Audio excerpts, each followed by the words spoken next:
नमस्कार, स्वागत है आपका बिहार समाचार में। तो चलिए जानते हैं बिहार की आज की बड़ी खबरों को। माननीय प्रधानमंत्री नरेंद्र मोदी जी ने आज शाम 6 बजे राष्ट्र को संबोधित किया और पीएम मोदी ने देशवासियों को चेतावनी दी। उन्होंने कहा कि त्योहारों के उमंग में ना भूलें 2 गज दूरी और मास्क है जरूरी। प्रधानमंत्री नरेंद्र मोदी ने अपने पूरे संबोधन में लोगों से कोरोना वायरस से सतर्क और स्वस्थ रहने को कहा है। पीएम मोदी ने अपने संबोधन में कहा कि हमें ये नहीं भूलना चाहिए कि देश से लॉकडाउन चला गया है, कोरोना वायरस नहीं। इसलिए त्योहारों के मौसम में हमें लापरवाही बिल्कुल भी नहीं करनी है। हमें उल्लास में सावधानी को नहीं भूलना है। त्योहार हमारे जीवन में खुशियां तभी लाएंगे जब आप सब स्वस्थ और सतर्क रहेंगे। पीएम मोदी ने कहा कि जब तक कोरोना का वैक्सीन नहीं आया है, हमें सावधान रहना है।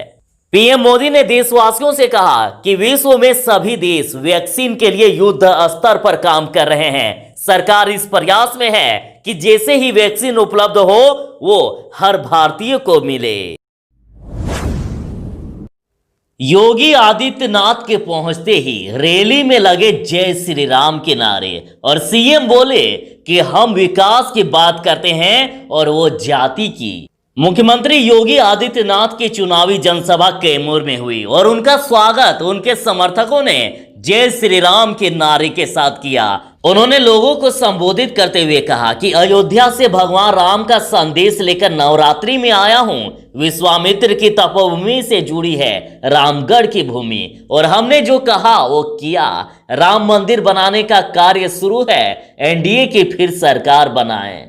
उन्होंने कहा कि बिहार का यूपी से बहुत पुराना व गहरा नाता है। लॉकडाउन में प्रवासी मजदूरों की सेवा में अपने पूरे शासन को लगाया, उनकी सुविधाओं का ख्याल रखा और बिहार की सीमा तक भेजवाया। और उन्होंने पाकिस्तान को घर में घुसकर मारने वाली बात कहकर खूब तालियां बटोरी।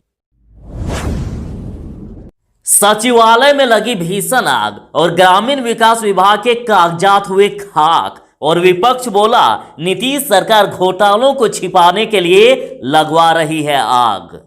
पटना के पुराना सचिवालय में सोमवार की देर रात को भीषण आग लगी और जिसके कारण ग्रामीण विकास विभाग के कागजात जलकर खाक हो गए। और इस घटना पर राजद ने अपने फेसबुक पेज पर लिखा है कि नीतीश सरकार के मंत्री अपने घोटाले को छिपाने के लिए अब कार्यालय में आग लगवाने लगे हैं और नीतीश कुमार का जाना अब तय है। और वहीं पटना के प्रेस कॉन्फ्रेंस में कांग्रेस के राष्ट्रीय प्रवक्ता रणदीप सुरजेवाला ने आरोप लगाया है कि जो घोटाले हुए थे उन सबकी फाइलें जला दी गई और जो पैसा लूटा गया था उनकी सारी फाइलें जल चुकी है और जिन्होंने ये फाइलें जलवाई है उन्हें पता है कि अब अगली सरकार आएगी तो हिसाब मांगेगी। उन्होंने कहा कि आज पहली आग लगी है, दूसरी कहां लगेगी देखते हैं। राजद पर हमला करते हुए उत्तर प्रदेश के मुख्यमंत्री योगी आदित्यनाथ जी ने कहा कि उनके पोस्टर में 4 के अलावा किसी 5वें तक की फोटो नहीं दिखाई देती है। जो पोस्टर में जगह नहीं दे पा रहे हैं तो क्या सत्ता में देंगे। चारा घोटाले को याद करते हुए योगी ने कहा कि इन लोगों का पेट इतना बड़ा है कि गरीबों का राशन तो खाया ही, गाय भैंस का चारा भी खा गए थे। और योगी आदित्यनाथ जी ने कहा कि याद कीजिए कि नीतीश से पहले बिहार में किस तरह की सरकार थी। राजद की सरकार के बिहार के नौजवानों के लिए पहचान की संकट खड़ी कर दी थी और बिहार का नौजवान उस समय कहीं जाता था तो अपनी पहचान को छिपाने के लिए मजबूर हो जाता था। उन्होंने कहा कि हमें ऐसा नेतृत्व नहीं चाहिए जो हमारा पहचान के संकट खड़ा कर दे, जो हमारे विकास के लिए संकट खड़ा कर दे, जो विकास के आने वाले पैसे को अपने लिए डकार ले और विकास के इन पैसों को अपने परिवार के लिए और फिर विकास बाधित जनता को अपराध और आतंकवाद की ओर ढकेल दे। तेजस्वी के जॉब वादे पर नीतीश कुमार का तंज और कहा 10 लाख नौकरी दोगे तो पैसा कहां से लाओगे, जेल से। मुख्यमंत्री ने नेता प्रतिपक्ष तेजस्वी यादव पर तंज कसते हुए कहा कि कुछ लोग 10 लाख नौकरी देने का दावा कर रहे हैं लेकिन यह नहीं बता रहे हैं कि इसके लिए आखिर पैसा कहां से आएगा। जिसके लिए जेल गए उसी पैसा को निकालकर नौकरी देंगे क्या। मुख्यमंत्री नीतीश कुमार ने लालू राबड़ी के शासनकाल पर कटाक्ष करते हुए कहा कि पति पत्नी के 15 वर्षों के शासनकाल में शाम होते ही घरों से बाहर निकलने की लोगों की हिम्मत नहीं होती थी। उनके शासन में बिहार में कई नरसंहार हुए, लेकिन हम लोगों ने अपने शासनकाल में कानून राज स्थापित किया। और जहां वर्ष 2018 में भारत सरकार के आंकड़े के अनुसार पहले जहां कानून व्यवस्था के मामले में बिहार निचले पायदान पर था, वहीं अब पूरे देश में 23वें स्थान पर आ गया है। और बिहार का विकास दर पूरे देश में सबसे अधिक 12.7% प्रतिवर्ष हो गया। कांग्रेस का आरोप कि बिहार की बदहाली के 2 जिम्मेदार भाजपा और नीतीश कुमार।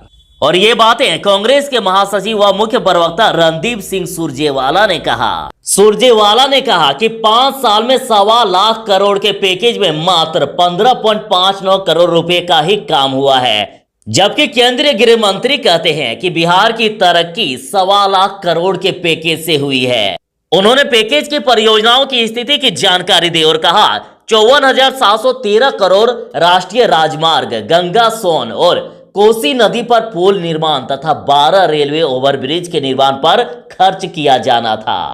कांग्रेस महासचिव ने बताया कि सड़क परिवहन मंत्रालय के अनुसार 44 राष्ट्रीय राजमार्ग का निर्माण होना था, पर 5 साल में 27 काम तो पूरे ही नहीं हुए और 17 परियोजनाओं का तो अभी तक डीपीआर भी नहीं बना है। उन्होंने भागलपुर में 500 करोड़ के केंद्रीय विश्वविद्यालय और बिहार में कौशल विकास विश्वविद्यालय की स्थापना के नाम पर भी झूठ परोसने का आरोप लगाया। उन्होंने कहा कि जो सियाराम के भी नहीं वो किसी काम के नहीं।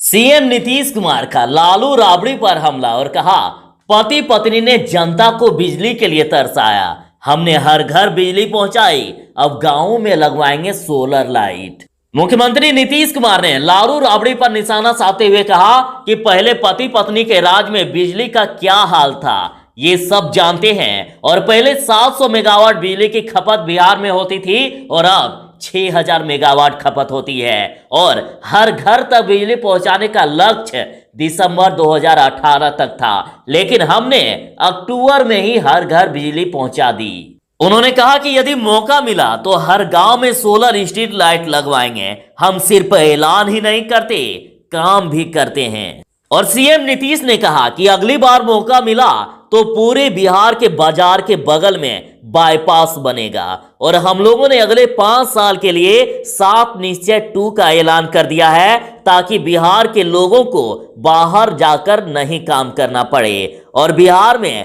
पहले सड़क नहीं थी, हमने सड़क बनवाई, हर गांव को सड़क से जोड़ने का लगभग 90% काम पूरा हो गया है। और उन्होंने कहा कि अब कई गांवों को जोड़ते हुए महत्वपूर्ण जगहों पर जाने के लिए सड़कों का निर्माण भी करवाया जाएगा।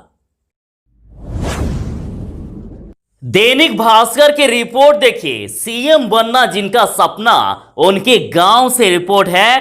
पप्पू यादव के गांव में ढंग का स्कूल तक नहीं और इलाज के लिए 70 किलोमीटर दूर जाना पड़ता है। दैनिक भास्कर के अनुसार पप्पू यादव विकास की बात करते हैं, लेकिन उनके गांव में ही आज तक कोई काम नहीं हुआ है। कोरोना और राज्य की स्वास्थ्य सुविधाओं को लेकर भी हाल के दिनों में कई बार बोलते दिखे, पर उनके अपने ही गांव में स्वास्थ्य सुविधा के नाम पर कुछ नहीं है। आज भी उनके गांव के मरीजों को इलाज के लिए 70 किलोमीटर दूर जाना पड़ता है। और 25 सितंबर को ही पटना में पप्पू यादव किसान बिल का विरोध करते दिखे, लेकिन अपने इलाके में एक मंडी तक नहीं खुलवा पाए जहां किसान अपनी उपज बेच सके और उचित दाम मिल सके उन्हें। और सहरसा से लेकर मधेपुरा और मुरलीगंज तक सड़क के नाम पर कुछ नहीं है, उस पर सिर्फ गड्ढे ही गड्ढे हैं। और सड़क का अधिकांश हिस्सा ऐसा है कि वहां सिर्फ पत्थर और धूल है। गाड़ी का स्पीड 10 किलोमीटर प्रति घंटा से ज्यादा नहीं चलाया जा सकता। बिहार विधानसभा चुनाव की सरगर्मी के बीच लालू प्रसाद यादव ने खटखटाया हाईकोर्ट का दरवाजा और दुमका कोषागार मामले में लगाई जमानत की गुहार। लालू प्रसाद यादव ने हाईकोर्ट से जमानत की गुहार लगाई है और इनकी ओर से झारखंड हाईकोर्ट में जमानत याचिका दाखिल कर दुमका कोषागार से अवैध निकासी मामले में जमानत देने का आग्रह किया गया है। लालू प्रसाद यादव के अधिवक्ता देवर्षि मंडल ने हाईकोर्ट में जमानत याचिका दाखिल की है और इनकी ओर से याचिका में जमानत के लिए दलील दी गई है कि उन्होंने दुमका कोषागार से अवैध निकासी मामले में 42 माह जेल में गुजार दिए हैं और इसके आधार पर उन्हें जमानत दी जाए और उन्होंने अपनी बीमारी का भी हवाला देकर जमानत देने का आग्रह किया है।